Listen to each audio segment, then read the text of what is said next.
प्यारे बच्चों नमस्कार, आपके जितू भैया फिर से आप सबका स्वागत करते हैं आपके अपने इस चैनल लर्न एंड शेयर पे। और फाइनली बच्चों हम क्लास 12th का एक और नया चैप्टर आप लोगों के लिए लेकर आए हैं। चैप्टर का नाम है हमारे पास dual nature of radiation and matter, यानी विकिरण एवं द्रव्यों की द्वैती प्रकृति। यह है आपकी एनसीईआरटी के अकॉर्डिंग क्लास 12th का 11th चैप्टर और यह है उसका फर्स्ट पार्ट। तो बच्चों इस पार्ट के अंदर, इस चैप्टर के अंदर बेसिकली हम किसके बारे में बात करने वाले हैं वो आपको थोड़ा सा बता देता हूं। अभी तक की जो हमारी स्टोरी चलकर आई थी, दो चैप्टर हमने पढ़े हैं, रे ऑप्टिक्स और वेव ऑप्टिक्स, यानी हमारा किरण प्रकाशिकी एवं तरंग प्रकाशिकी। तो बच्चों किरण प्रकाशिकी बोलता है कि प्रकाश जो है वो छोटे छोटे एनर्जी पैकेट्स की फॉर्म में चलने की कोशिश करता है, जिसको अपन जो हमारे कॉर्पस्कुलर जो मॉडल था, ठीक है, कणिका का जो सिद्धांत था जो हमारे न्यूटन भैया ने दिया था, उसके अकॉर्डिंग छोटे छोटे कणिकाओं के रूप में चलता है। फिर भाई साहब हाइगन्स आ गए, बोले नहीं प्रकाश तो तरंग के रूप में चलता है। तो कहीं प्रकाश जो है तरंग है, कहीं प्रकाश कण है। सो बेसिकली ये जो चैप्टर है दोनों चीजों को समराइज करता है। वो बोलता है प्रकाश कण भी है, प्रकाश तरंग भी है, इसलिए तो लिखा है द्वैती प्रकृति, मतलब ड्यूअल नेचर है उसका, ड्यूअल नेचर ऑफ लाइट जिसको अपन बोलते हैं कि प्रकाश कण भी है और प्रकाश तरंग भी है। अगर चल रहा है तो तरंग, किसी से इंटरेक्शन कर ले, किसी के साथ कुछ कर ले, मिल करके है ना, कुछ कर ले, तो वो हमारा जो है कण बन जाता है। तो बेसिकली इस चैप्टर में हम किसके बारे में बात करेंगे? प्रकाश की द्वैती प्रकृति के बारे में बात करेंगे। ठीक है बच्चों, तो चैप्टर का सबसे पहले अपन ले लेते हैं एक क्विक सा चैप्टर का जो हमारा एक चैप्टर फ्लो होता है उसके बारे में डिस्कस पहले कर लेते हैं। चलिए तो देखते हैं हमारा चैप्टर फ्लो। तो बच्चों ये हमारे चैप्टर की पूरी गाथा छोटी सी। चैप्टर में सबसे पहले अपन बात करेंगे इंट्रोडक्शन के बारे में, जो मैं ऑलरेडी आपको बता चुका हूं, लेकिन फिर भी आज की कहानी बहुत ही प्यारी होने वाली है। फिर बात करेंगे इलेक्ट्रॉन उत्सर्जन के बारे में, यानी इलेक्ट्रॉन इमिशन के बारे में। फिर अपन बात करेंगे प्रकाश विद्युत प्रभाव, चैप्टर का काफी इंपॉर्टेंट पार्ट है ये वाला, बहुत ही ज्यादा इंपॉर्टेंट पार्ट है। फिर आइंस्टीन की प्रकाश विद्युत प्रभाव की जो समीकरण है उसके बारे में बात करेंगे, ये भी काफी इंपॉर्टेंट है और इसी की वजह से हमारे आइंस्टीन भैया को नोबेल प्राइज मिला था। ठीक है, काफी इंपॉर्टेंट है एग्जाम के पॉइंट ऑफ व्यू से। प्रकाश की तरंग प्रकृति, कणों की तरंग प्रकृति, इसके बारे में अपन बात करेंगे। कणों की तरंग प्रकृति में अपन पढ़ेंगे डी ब्रॉगली की हाइपोथेसिस। डी ब्रॉगली ने एक संकल्पना की थी, बोले ऐसा ऐसा ऐसा ऐसा होता है। ठीक है, संकल्पना मतलब बस बात सोच के बात खत्म कर दी। तो डी ब्रॉगली भाई साहब की संकल्पना अपन पढ़ेंगे। ठीक है, और लास्ट में इन्हीं के दो चेले, ठीक है, जिनको स्टूडेंट्स बोलते हैं, जैसे आप हमारे स्टूडेंट्स हो, तो इनके तो स्टूडेंट्स है डेविंसन और जर्मर। इन लोगों ने मिलकर के इनकी जो इन्होंने हाइपोथेसिस बोली ऐसा होता है उसको उन्होंने प्रूफ करके बताया। किन्होंने? डेविंसन और जर्मर ने। तो उनका एक्सपेरिमेंट का नाम पड़ गया डेविंसन एंड जर्मर एक्सपेरिमेंट। इन दोनों को भी इस चीज के लिए नोबेल प्राइज मिला था। तो बच्चों ये पूरे चैप्टर की स्टोरी है, बहुत शॉर्ट चैप्टर है बट एग्जाम के पॉइंट ऑफ व्यू से काफी इंपॉर्टेंट है। ठीक है, चलो आज बात कर लेते हैं कि आज का हमारा गोल क्या है। तो बच्चों आज का जो हमारा गोल है उसके अंदर सबसे पहले अपन बात करेंगे इंट्रोडक्शन के बारे में। चैप्टर में क्या भाई, कहां से कैसे स्टार्ट हुआ ये चैप्टर, वगैरह वगैरह काफी सारी चीजें। और इसके साथ ही आज अपन खत्म करेंगे इलेक्ट्रॉन इमिशन, जिसको अपन बोलते हैं इलेक्ट्रॉन इमिशन इंग्लिश में बोलते हैं, और इलेक्ट्रॉन उत्सर्जन इसको बोलते हैं हिंदी के अंदर। ठीक है, चलो तो कहानी स्टार्ट होती है बच्चों सबसे पहले हमारे एक साइंटिस्ट के साथ। साइंटिस्ट का नाम है हमारे पास मैक्सवेल। ठीक है, मैक्सवेल इस चैप्टर की एक्चुअली नींव रखने वाले वो आदमी हैं जिन्होंने सबसे पहले बताया था कि लाइट जो है इलेक्ट्रोमैग्नेटिक फील्ड्स की फॉर्म में चलती है, मतलब प्रकाश हमारा विद्युत चुंबकीय तरंगों के रूप में चलती है। ठीक है ना, हर्ट्ज और लेनार्ड्स की ऑब्जर्वेशन अपन पढ़ने वाले हैं। दो साइंटिस्ट हैं, उन्होंने एक्सपेरिमेंट करके प्रूफ भी करा कि जो प्रकाश है, यानी हमारे पास जो लाइट आ रही है सन से, सूरज ज्यादा से जो लाइट आ रही है वो विद्युत चुंबकीय तरंगों के रूप में। अब क्या होता है विद्युत चुंबकीय तरंगे, इसके बारे में ज्यादा डिटेल में बात करेंगे फर्स्ट बुक के लास्ट चैप्टर में। अभी मैं आपको बता देता हूं सिर्फ इतनी सी बात कि भाई एक तो तरंग ऐसे चलती है और जो दूसरी तरंग होती है बच्चों वो कैसे चलती है, कुछ इस तरीके से, जस्ट इसके लंबवत। आप कुछ इस तरीके से समझ सकते हो, जैसे मान लो मेरा सेलफोन है, ठीक है ना, और ये बुक है, तो एक जो हमारे पास वाइब्रेशन हो रहे होंगे क्योंकि तरंग है ना, तो मान के चल रहे तरंग है, तो एक वाइब्रेशन इस प्लेन में हो रहे हैं ऐसे ऐसे ऐसे ऐसे, और दूसरे वाइब्रेशन इस प्लेन में हो रहे हैं, तो दोनों एक दूसरे के क्या है, लंबवत। मतलब ये एक प्लेन है और हमारा ये एक प्लेन है, ठीक है ना, कॉपी खोल के देख लो ऐसे ही कुछ। तो एक वाइब्रेशन इस प्लेन में चल रहे हैं और एक वाइब्रेशन इस प्लेन में चल रहे हैं। वाइब्रेशन मतलब हमारे कंपन या दोलन। तो इस तरीके की तरंगों के बारे में उसने बताया, ठीक है। अब कहानी के मेन हीरो जो हैं वो भी आएंगे बाद में, अभी नहीं, अभी उनके बारे में बात नहीं करेंगे। इसके बाद बच्चों हमारे पास स्टोरी में एक और नया कैरेक्टर आता है। वो स्टोरी में नया कैरेक्टर आते हैं स्टॉगन, ठीक है। स्टॉगन ने पहली बार डिस्कवरी करी बच्चों 1895 के अंदर एक्सरे के बारे में। एक्सरे वही बच्चों जिससे आप अपना एक्सरे निकलवाने जाते हो, ठीक है। तो एक्सरे ने अपनी डिस्कवरी करी थी स्टॉगन ने। और एक्सरे अगर आप लोगों ने शायद लोअर क्लास में पढ़ा हो, अपनी हाथ वाइफ का मतलब अपनी जो बीवी थी उनके राइट हैंड साइड का या लेफ्ट हैंड साइड का एग्जैक्टली तो मुझे भी याद नहीं है, उनके हाथ का उन्होंने पहली बार एक्सरे से अंदर की स्ट्रक्चर पता करी थी कि यहाँ बोन वोन होती है और ऐसी वैसी दिखती है, ठीक है।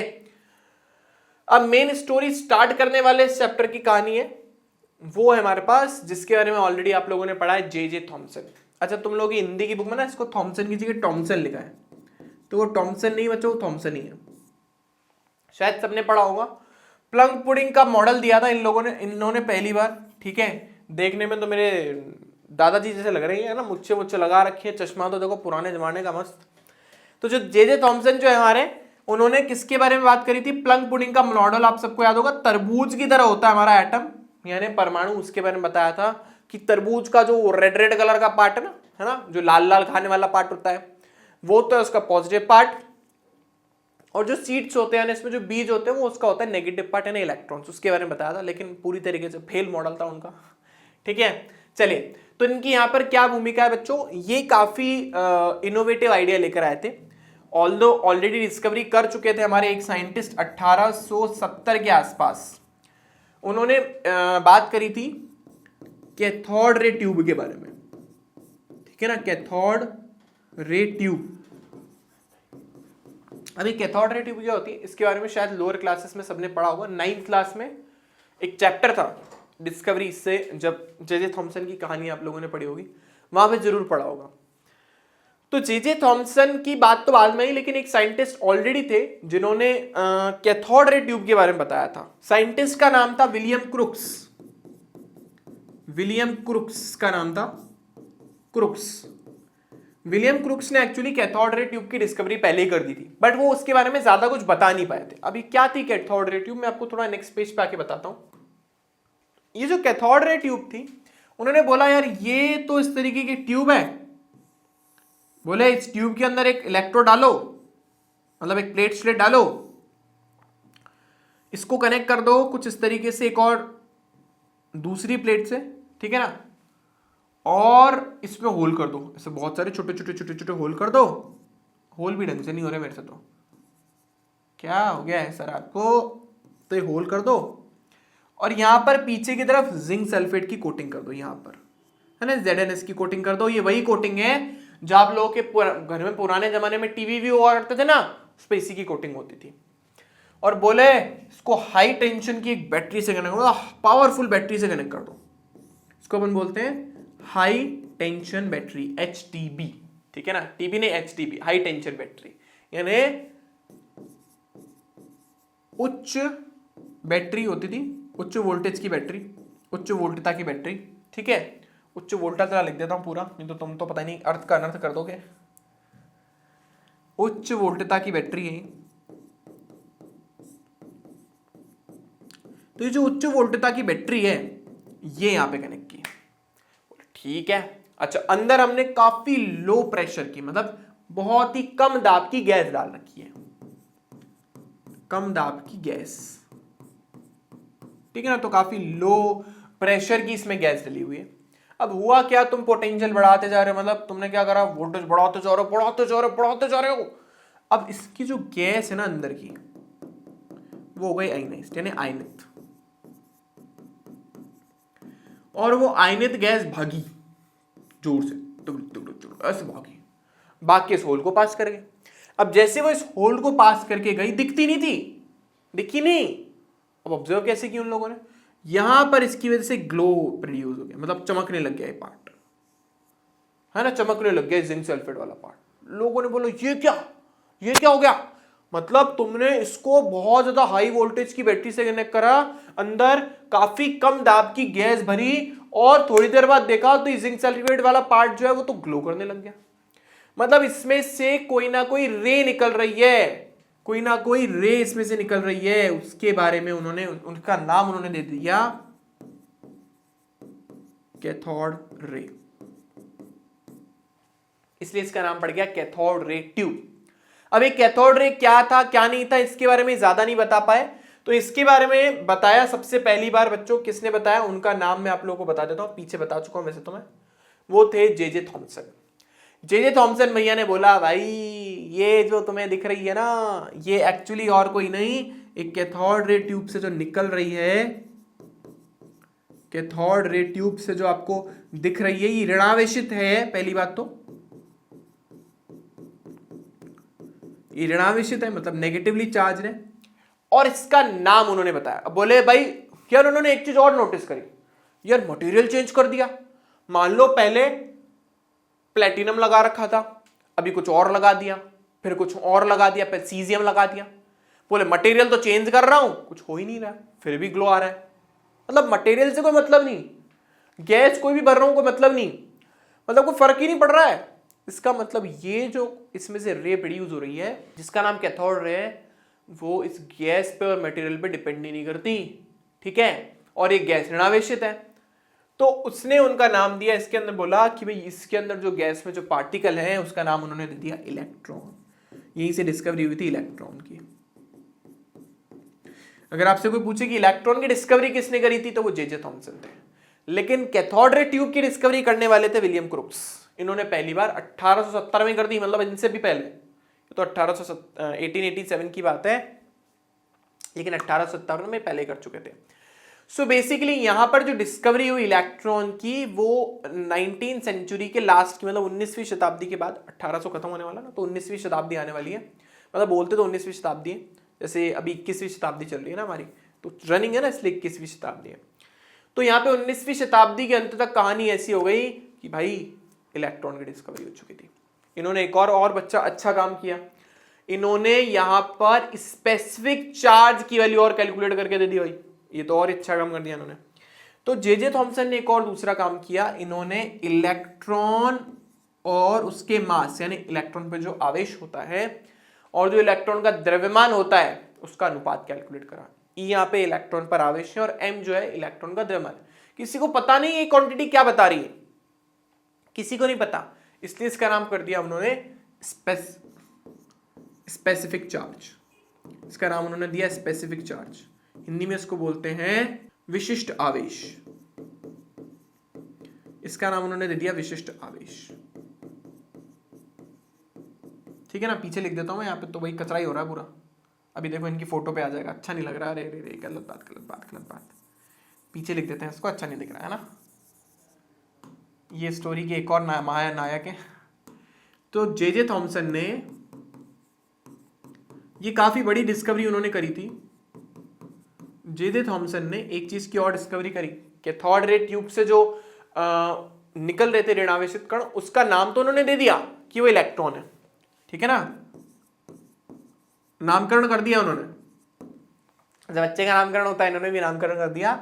कैथोड रे ट्यूब जो हमारे पास, उससे जो हमारे पास कैथोड रे निकल रही है जो ऋणावेशित कणों से बनी है, जो किससे बनी है, ऋणावेशित कणों से।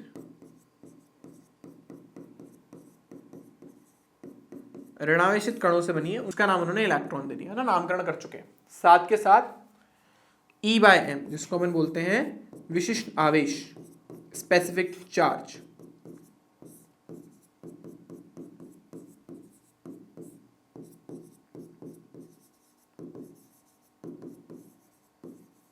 इसकी भी डिस्कवरी कर डाली, मतलब इसकी भी वैल्यू कैलकुलेट कर ली। तो ये वैल्यू थी 1.76 इंटू 10⁻11 कूलाम पर केजी आवेश, और ऊपर नीचे द्रव्यमान, तो कूलाम पर केजी हो गया, ठीक है। अच्छा एक चीज और बता डाली इन्होंने बोला, क्या बोला कि भाई हमारा इलेक्ट्रॉन जो है ना, एक तो बात ये बोली इन्होंने, एक बात ये बोली इन्होंने, एक बात और क्या बोली, ऊपर लिखता हूं मैं। एक और बात क्या थी इनकी, इन्होंने एक बात और बोली भाई साहब इलेक्ट्रॉन जो होता है ना वो प्रकाश के वेग के 0.2 या फिर 0.1 या फिर 0.2 वेग से गति करता है। मतलब जैसे प्रकाश का वेग 3 गुणा 10⁸ होता है ना, इलेक्ट्रॉन का वेग जो है वो 3 गुणा 10⁸ गुणा 0.1 या 0.2 हो सकता है। मैं पूरा लिख देता हूं, प्रकाश के वेग का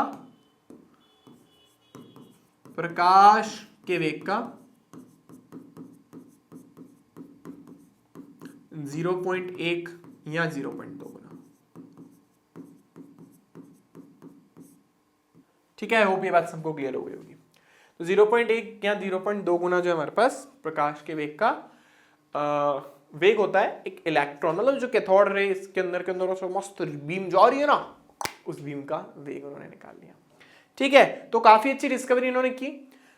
इसके बाद एक एक्सपेरिमेंट किया, उनका नाम आप सब शायद जानते होंगे, आप लोगों ने पहले सुना होगा, इनका नाम था मिलिकन।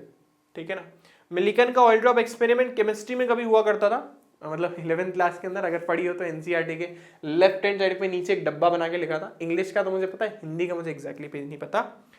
तो ये थे पहले scientist R.A. Millikan. R.A. Millikan ने जो है एक एक्सपेरिमेंट करा था इन्होंने, जिसका नाम ही पड़ा Millikan oil drop experiment, Millikan तेल बूंद प्रयोग। ठीक है ना, मिलिकन का तेल बूंद प्रयोग जो था वो काफी अच्छा था। मतलब क्या बताया उसमें आप बता देता हूं। तो काफी सारी चीजें कचरा हो गई हैं, मुझे ऐसा लग रहा है। बोले सर इतना गंदा काम करते हो आप। तो मिलिकन ने एक एक्सपेरिमेंट करा था, वो था Millikan oil drop experiment, Millikan का तेल बूंद प्रयोग। तेल बूंद प्रयोग, अब इसका नाम तेल बूंद क्यों पड़ा वो भी मैं आपको बता देता हूं। तो उन्होंने क्या किया था, उन्होंने यहां पर एक कंटेनर लिया, ठीक है, और इस कंटेनर के अंदर एक्चुअली उन्होंने इलेक्ट्रिक फील्ड क्रिएट करवा दी। ठीक है, मतलब यहां पर उन्होंने विद्युत क्षेत्र उत्पन्न करवा दिया, एक बैटरी का यूज करके, यार सिंपल है ना, विद्युत क्षेत्र उत्पन्न करवा दिया। अंदर वैक्यूम है ना, यहां पे लगा हुआ एक ऑटोमाइजर, इसको मानो फुसफुस है ना, यहाँ पे एक ऑटोमाइजर लगा हुआ है, मतलब वो गैस जिसमें भरी हुई है ना। यहाँ पे एक्चुअली तेल है और तेल आवेशित है। फर्स्ट चैप्टर में पढ़ा था ना, आवेशित मतलब इलेक्ट्रॉन ने तो निकाल दिया तो दे दिए, तो यहाँ पे हमारे पास है आवेशित तेल।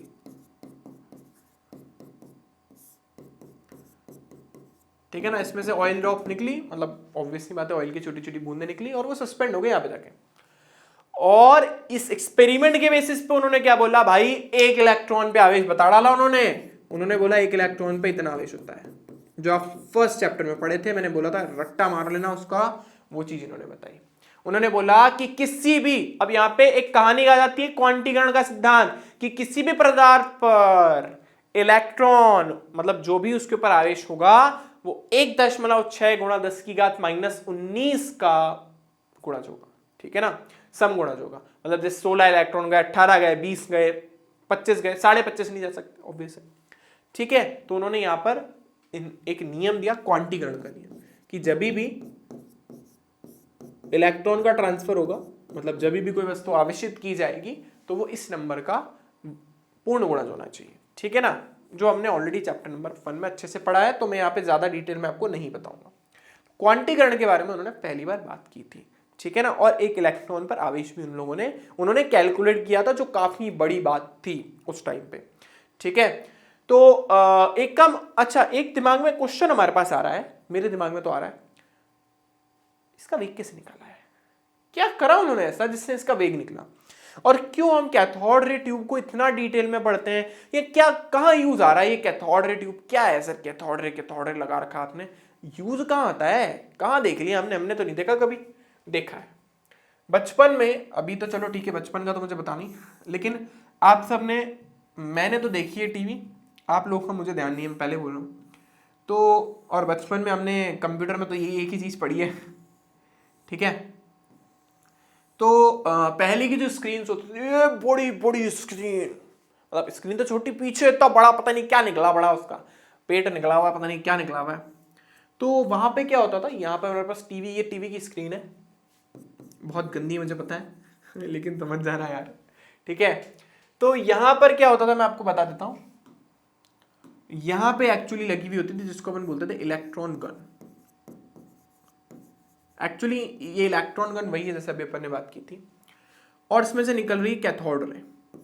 इसमें से क्या निकल रही है, कैथोड रे निकल रही है। यहां पे अपन लगा देते थे दो मैग्नेट, ये हमारे पास है मैग्नेट, ये भी एक मैग्नेट है और ये भी एक मैग्नेट, चुंबक है मैग्नेट। अब ये जो मैग्नेट है जब जा रहे हैं तो इस मैग्नेट की वजह से ये जो हमारे पास इलेक्ट्रॉन की बीम है वो एक स्पेसिफिक डायरेक्शन में रीडायरेक्ट हो जाती है। मतलब मैं चाहता हूं सीधे ही जाए, मैं चाहता हूं नीचे चली जाए, electric field adjust, magnetic field adjust कर लो यार, चुंबकीय क्षेत्र अपने अकॉर्डिंग मैनेज कर लो। तो उन्होंने क्या करा, उन्होंने कैथोड रे ट्यूब के दोनों तरफ लगाया चुंबकीय क्षेत्र। ये एक्चुअली क्या प्रोवाइड करवा रहा है आपको, ये प्रोवाइड करवा रहा है आपका चुंबकीय क्षेत्र। ये क्या प्रोवाइड करवा रहा है आपका, चुंबकीय क्षेत्र। तो ये जो मैग्नेट्स हैं ये प्रोवाइड करवा रहे हैं आपके चुंबकीय क्षेत्र, और इस चुंबकीय क्षेत्र की वजह से क्या हो रहा है, यहां पर इलेक्ट्रॉन का जो पाथ है, यानी कैथोड रे के अंदर, कैथोड रे में से जो रे निकल रही है, ठीक है, इलेक्ट्रॉन का एक बीम निकल रहा है, वो एक पर्टिकुलर डायरेक्शन में डाइवर्ट हो जाता है। मैं चाहता हूं सीधा नहीं जाए, नीचे जाए, ठीक है। तो जाने के लिए कुछ नहीं, इलेक्ट्रिक मैग्नेटिक फील्ड लगा लो, चुंबकीय क्षेत्र लगा लो, तो यहां पर फिर वो इल्यूमिनेट हो जाता है। पुरानी टीवियों में यही सिस्टम होता था, स्क्रीन को इल्यूमिनेट करने का, चमकाने का। जैसे डिश चली जाते तो spot spot spot spot spot आ जाते ना, मैंने तो बहुत देखे अपनी लाइफ में यार, तुम लोगों का पता नहीं मुझे। तो उसके अंदर ये होता था। आजकल तो अलग ही सीन है, वो उसके अंदर तो सेमीकंडक्टर का यूज होता है, जो सबसे लास्ट वाले चैप्टर में पढ़ेंगे, ठीक है। तो आई होप मेरी बात आप लोगों को समझ आ रही होगी। इसके बारे में इसी के बेसिस पे उन लोगों इन्होंने इलेक्ट्रॉन की वेलोसिटी का पता कर लिया कि कितने वेग से चल रही है, कर बताओ यार, ठीक है। आई होप सबको क्लियर हो गया होगा। तो ये था पूरे चैप्टर का एक अच्छा सा पार्ट, मस्त था।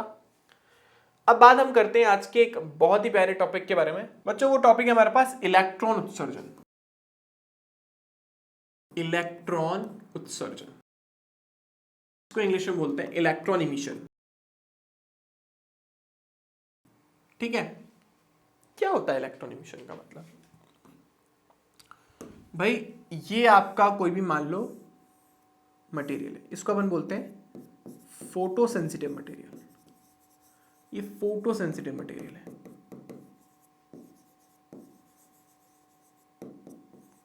मतलब ये लाइट के लिए प्रकाश संवेदी, जिसको अपन पदार्थ बोलते हैं, लाइट के लिए सेंसिबल है, प्रकाश संवेदी पदार्थ है ये। मतलब लाइट के लिए सेंस करता है, मतलब लाइट में ले जाओगे तो कुछ ना कुछ होगा। तो जब इसके ऊपर अपन ने लाइट डाली ना, तो लाइट डालने के बाद हमने ऑब्जर्व किया भाई इसमें तो इलेक्ट्रॉन इजेक्ट हो रहे हैं, इलेक्ट्रॉन बाहर निकल रहे हैं, ठीक है। मतलब हमने क्या करा, हमने किसी भी प्रकाश संवेदी, अब सर प्रकाश संवेदी प्रकाश पदार्थ क्या होता है, जैसे कि सीजियम, प्लैटिनम, ठीक है ना, ये प्रकाश संवेदी प्रकाश, एल्यूमिनियम, बहुत सारे पदार्थ हैं जिसपे एक पर्टिकुलर आवृत्ति की और एक पर्टिकुलर बोल सकते हो आप ऊर्जा की जब प्रकाश आप डालते हो, प्रकाश डालते हो तो उसमें से इलेक्ट्रॉन इजेक्ट होने लग जाते हैं, मतलब इलेक्ट्रॉन बाद स्पिट करने लग जाता है, बाहर निकालने लग जाता है। देखो कहानी क्या है, मैं समझाता हूँ, सिंपल सी लॉजिक। हम जानते हैं किसी भी मटेरियल में यानी किसी भी पदार्थ के अंदर, जैसे मान लो मेरा सेलफोन है, मान लो ये किसी आयरन से बना हुआ है, मुझे पता है इसमें से इलेक्ट्रॉन थोड़े ना बाहर आ जाएंगे, एक इलेक्ट्रॉन फ्री है, इसमें मुक्त रूप से गति कर रहा है, लेकिन वो इलेक्ट्रॉन बाहर क्यों नहीं आ पा रहा, क्योंकि अंदर के पॉजिटिव चार्ज ने कहीं ना कहीं उन लोगों को बाउंड कर रखा है कि तुम बाहर नहीं जा सकते। तुम्हारे में अभी इतनी मतलब क्षमता नहीं है कि तुम हमारी बाउंड्री को छोड़ करके बाहर चले जाओ, सतह को छोड़कर बाहर चले जाओ।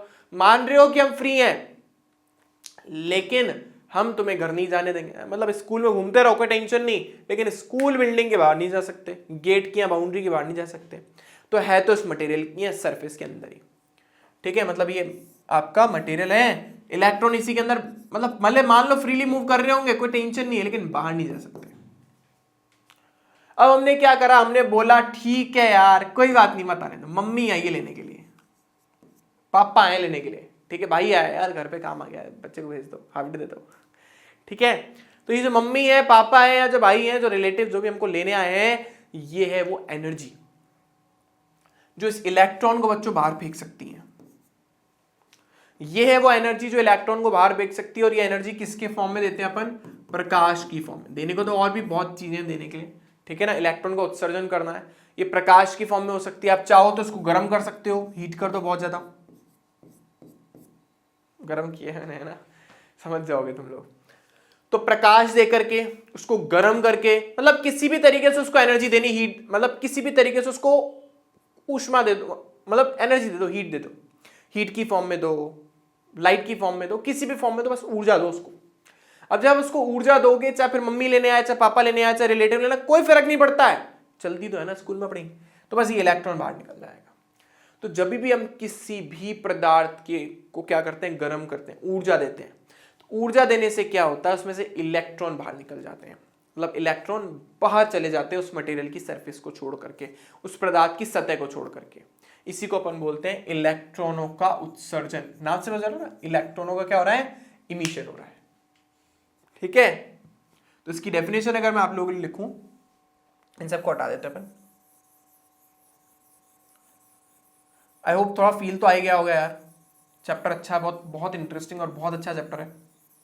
मतलब 12th के चैप्टर भी अच्छे हैं, 11th के तो थे ही अपनी तरह जगह।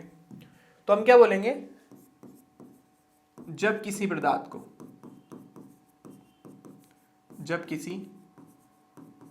को ऊर्जा दी जाती है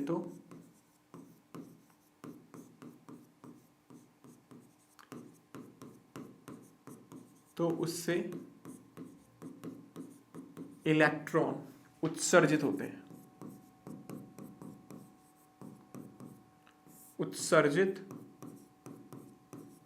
हैं, ठीक है ना। इसी को बोलते हैं इलेक्ट्रॉन इमिशन या फिर इलेक्ट्रॉन उत्सर्जन। अब बच्चों, अब ऐसा नहीं कि आप कोई भी एनर्जी दो, बोले भैया लेने आए हैं, पता है हमें कौन भैया, कौन दीदी, कौन चाचा, कौन ताऊ, ऐसे हम किसी को नहीं ले जाने देंगे घर बच्चे को। पेरेंट्स आने चाहिए प्रॉपर, या कोई रिलेटिव आना चाहिए ना। तो आपको क्या करना पड़ेगा, उस मटेरियल को मिनिमम कुछ ना कुछ एनर्जी तो देनी पड़ेगी। ऐसे नहीं आप किसी भी एनर्जी को डालो और उसमें से इलेक्ट्रॉन इजेक्ट हो जाए, ऐसा नहीं होता। तो आपको क्या करनी पड़ेगी, कुछ न्यूनतम ऊर्जा उसको देनी पड़ेगी। तो आप जो न्यूनतम ऊर्जा उससे दो, जिसमें से उसमें से इलेक्ट्रॉन बाहर निकलने लग जाए उस मटेरियल में से, उसको अपन बोलते हैं बच्चों कार्यफलन। एक टर्म हमारे पास आएगी जिसको अपन बोलते हैं, आएगी क्या, आ गई, कार्यफलन, ठीक है। इसको इंग्लिश में बोलते हैं वर्क फंक्शन। वर्क फंक्शन जो है उसको रिप्रेजेंट करते हैं बच्चों फाई, और नीचे लगा दो ओ। अब कई जने इसको फाई ओ पढ़ते हैं, कई जगह इसको फाई नॉट पढ़ते हैं, कई जने इसको फाई जीरो पढ़ते हैं, जैसे आपकी इच्छा। मैं आपको फाई नॉट पढ़ता हूं इसको मैं। तो अपन क्या बोलते हैं, इसकी एनर्जी डेफिनेशन क्या होगी, वह न्यूनतम ऊर्जा जो किसी पदार्थ में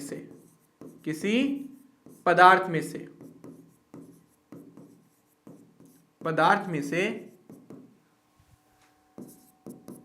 इलेक्ट्रॉन को बाहर निकालने के लिए आवश्यक होती है,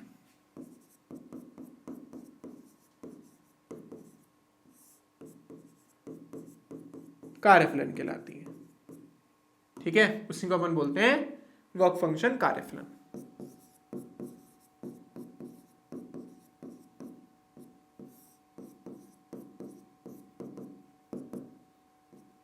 कार्यफलन कहलाती है,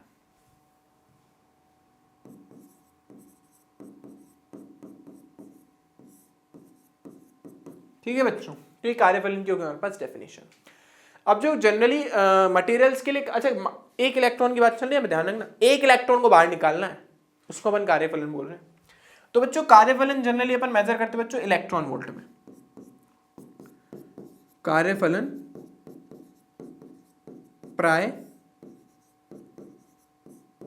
इलेक्ट्रॉन वोल्ट, क्योंकि एनर्जी है ना तो इलेक्ट्रॉन वोल्ट में मापी जाती है। अब जिनको बच्चों को नहीं पता इलेक्ट्रॉन वोल्ट क्या होता है तो बच्चों मैं भी आपको बताता हूँ। एक इलेक्ट्रॉन वोल्ट जो होता है 1.6 गुणा 10 की घात -19 जूल के बराबर होता है। ऊर्जा है ना, तो ऊर्जा की एक मात्रक आप समझ लो, ऊर्जा का एक मात्रक है। वैसे तो ऊर्जा का मात्रक जूल पड़ा है, लेकिन यहाँ पे ऊर्जा का एक और मात्रक है इलेक्ट्रॉन वोल्ट। और एक इलेक्ट्रॉन वोल्ट कितने के बराबर होता है? 1.6 गुणा 10 की घात -19 जूल। याद रखना, काफी छोटी यूनिट है हमारे एनर्जी की, क्योंकि एक इलेक्ट्रॉन को बाहर निकालने के लिए चाहिए ना, इसलिए। अब बच्चों इसमें सबसे कम जो हमारे पास कार्यफलन होता है, सबसे कम होता है सीजियम के लिए। न्यूनतम कार्यफलन जिसके लिए होता है, दो ही आपको मेन तो याद रखना है। न्यूनतम कार्यफलन किसके लिए होता है? होता है बच्चों हमारे पास सीजियम के लिए। सीजियम, CS बोलते हैं इसको शॉर्ट, आपको पता ही फॉर्म, वो तो सिंबल तो CS।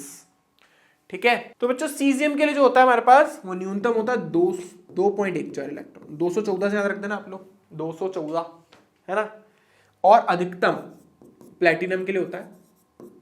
ऐसे नहीं निकलते हैं बेचारे प्लेटिनम में से इलेक्ट्रॉन, आत्मा जानती है जिसने निकाला होगा। तो उस प्लेटिनम के लिए मैक्सिमम होता है बच्चों, प्लेटिनम होता है PT, इसके लिए होता है बच्चों 565 ने 5.65। तो आपको अधिकतम और न्यूनतम याद रखना है बस, और कुछ भी नहीं। मेन चीज है, वैसे तो अलग अलग के लिए आपकी बुक में टेबल दे रखी है और एग्जाम में क्वेश्चन आएगा तो भी वहां पे वैल्यू दे रखी होगी, पर दो आपको मेन याद रखने हैं। प्लैटिनम के लिए मैक्सिमम होता है 565, 5.65 रखना, और सीजियम के लिए न्यूनतम होता है 214 यानी 2.14। बाकी टेबल आप NCERT में देखोगे तो मिल जाएगी। मेन हमारे पास ये दो इंपॉर्टेंट है, ये आपको याद होने चाहिए। अब हमने ये तो समझ लिया कि न्यूनतम एनर्जी देनी पड़ेगी ताकि उसमें से इलेक्ट्रॉन निकले। अब उस न्यूनतम एनर्जी को देने के अलग अलग तरीके, मतलब कार्यफलन जो आप उसको दे रहे हो, जो एनर्जी आप उसको दे रहे हो, उसको देने के अलग अलग तरीके, अलग अलग तरीके से आप उस मटेरियल को एनर्जी दे सकते हो। अब वो मेथड कौन कौन से उसके बारे में डिस्कशन कर लेते हैं बच्चों थोड़ा सा। तो कार्यफलन प्रदान करने के तरीके, किन किन मेथड से आप वर्क फंक्शन किसी मटेरियल को प्रोवाइड कर सकते हो। ठीक है, अब बच्चों इसमें सबसे पहला मेथड हमारे पास है तापयनिक। सबसे पहला हमारे पास है तापयनिक उत्सर्जन। अब नाम से समझ आ रहा है, इसको इंग्लिश में बोलते हैं थर्मोइलेक्ट्रिक इमिशन। थर्मोइलेक्ट्रिक इमिशन के अंदर या तापयनिक उत्सर्जन में हम काफी ज्यादा हीट देते हैं मटेरियल को, मतलब काफी गर्म करते हैं ताकि उसमें से इलेक्ट्रॉन निकल जाए। सिंपल है। इसमें पदार्थ को उच्च ताप पर गर्म करते हैं, पदार्थ को उच्च ताप पर गर्म करते हैं।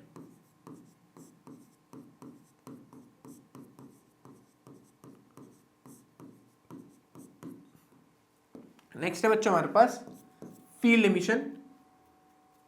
इसको इंग्लिश हिंदी में बोलते हैं क्षेत्र उत्सर्जन। इंग्लिश में बोलते हैं फील्ड एमिशन, फील्ड एमिशन। ठीक है, इसको बोलते हैं क्षेत्र उत्सर्जन।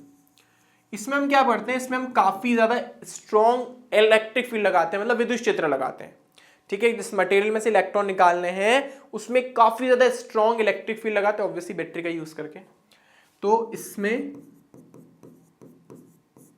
उच्च विद्युत क्षेत्र लगाकर, विषय मतलब विद्युत क्षेत्र, मतलब 10 की घात 8 वोल्ट पर मीटर, मतलब 1 मीटर पे अगर कोई 2 इलेक्ट्रोड रखे, मान लो 1 मीटर तो इतना बड़ा होगा, 1 मीटर पे कोई 2 इलेक्ट्रोड रखे तो उस पर 10 की घात 8 वोल्ट की बैटरी लगानी पड़ेगी। 10 की घात 8 वोल्ट का मतलब कितना हो गया, 1 लाख में होता है 5, 10 लाख में होता है 6, 1 करोड़ में होता है 7 और 10 करोड़ में होता है 8। 10 करोड़ वोल्ट की बैटरी लगानी पड़ेगी अगर वो 1 मीटर के डिस्टेंस पे रखे हैं। तो इसमें उच्च विद्युत क्षेत्र लगाकर इलेक्ट्रॉनों को निकाला जाता है।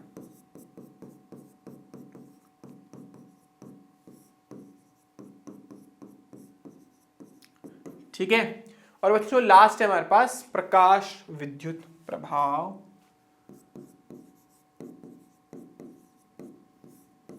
प्रकाश विद्युत उत्सर्जन। बच्चों इसी के बारे में अपन एक्चुअली पढ़ने वाले हैं। फोटो इलेक्ट्रिक इमिशन बोलते हैं इसको इंग्लिश में, फोटो इलेक्ट्रिक इमिशन। बच्चों इसके अंदर क्या करते हैं, हम लाइट डालते हैं, जैसे स्टार्टिंग बताया था ना, लाइट सेंसिटिव मटेरियल है ना, प्रकाश संवेदी पदार्थ, उसके ऊपर लाइट डाली और उसमें से इलेक्ट्रॉन क्या होने लग गए, बाहर इजेक्ट होने लग गए, तो उसमें प्रकाश किसी प्रकाश संवेदी पदार्थ पर डालकर, प्रकाश संवेदी ध्यान रखना, ऐसे नहीं किसी भी मटेरियल पे डाल दोगे, लाइट सेंसिटिव होनी चाहिए, प्रकाश संवेदी पदार्थ पर डालकर इलेक्ट्रॉन निकाले जाते हैं। ठीक है ना, इसी के बारे में अपने को डिटेल में बात करनी है। चैप्टर एक्चुअली पूरा इस मतलब आधा चैप्टर तो आप मान लो इस प्रकाश विद्युत प्रभाव पर, उसका नाम पर प्रभाव पड़ेगा, उस पे ही अपन पूरा का पूरा मेन फोकस रखने वाले हैं। टापियनिक का यूज अपन करेंगे डेविंसन जर्मन के एक्सपेरिमेंट में, बाकी क्षेत्र उत्सर्जन का यूज भी उसी में ही है लेकिन थोड़ा कम है। ठीक है, तो आई होप सबको ये बात समझ आ गई होगी। एक सेकेंडरी इमिशन भी होता है, द्वितीयक उत्सर्जन भी होता है, उसके बारे में भी अपन बात नहीं कर रहे हैं। ठीक है, चलो मैं बता ही देता हूं, वैसे तो एनसीईआरटी में नहीं, पर हाँ मैं आप लोगों को आपकी नॉलेज के लिए बता देता हूं। द्वितीयक उत्सर्जन बोलते हैं सेकेंडरी इमिशन।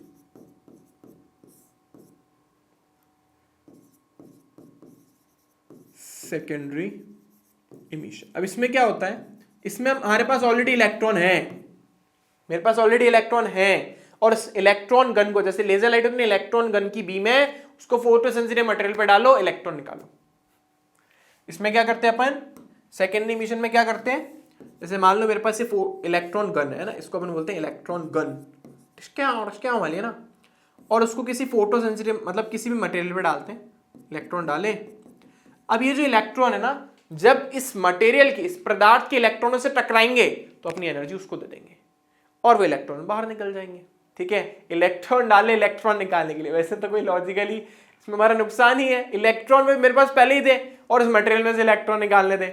तो यहां पर अपन क्या करते हैं, इलेक्ट्रॉन की एक बमबारी करते हैं, इलेक्ट्रॉन डालते हैं और उसमें से इलेक्ट्रॉन बाहर निकलते हैं। ठीक है ना, इसलिए इसका नाम पड़ा द्वितीयक उत्सर्जन, मेरे पास ऑलरेडी है और उस मटेरियल में से मैं निकालना चाहता हूँ। ठीक है ना, इसलिए इसका नाम है द्वितीयक उत्सर्जन। आई होप सब बच्चों को ये बात समझ आ गई होगी। तो बच्चों इस लेसन के लिए इतना ही करेंगे अपन, नेक्स्ट क्लास में अपन बात करेंगे आगे के टॉपिक के बारे में। ठीक है, अगर आपको वीडियो अच्छा लगा तो लाइक जरूर करना, ज्यादा से ज्यादा शेयर करना, और चैनल सब्सक्राइब नहीं करा तो सब्सक्राइब कर देना। पेड बैच ऑलरेडी अवेलेबल है हमारे पास, पेड बैच के अंदर मतलब वो कोर्स जब आप ज्वाइन करोगे तो बहुत सारी चीजें मिलने वाली है। 100 आउट ऑफ 100 मार्क्स जिस बच्चे को चाहिए भाई कोर्स ज्वाइन कर लो, बहुत सारे फीचर्स हम उसमें प्रोवाइड करने वाले हैं। तुम्हारे एमसीक्यूज क्या, तुम्हारे सब्जेक्टिव क्वेश्चन क्या, डाउट ग्रुप क्या, मतलब बहुत सारी चीजें हैं यार, इतनी सारी चीजें हम बहुत नॉमिनल से चार्जेस में दे रहे हैं। 100 आउट ऑफ 100 आएंगे, मेरी बात मानोगे तो गारंटी लिख के ले लो मेरे से। ठीक है, और मैं चाहता हूं मतलब हर बच्चे के 100 आउट ऑफ 100 आए। ठीक है, जो कम से कम जो डिजर्विंग है उनके तो आए। ठीक है, तो उसके लिए आपको एक कोर्स ज्वाइन करना पड़ेगा। तो बच्चों मिलते हैं आप लोगों से नेक्स्ट क्लास में। इस वीडियो के लिए थैंक यू, बाय बाय।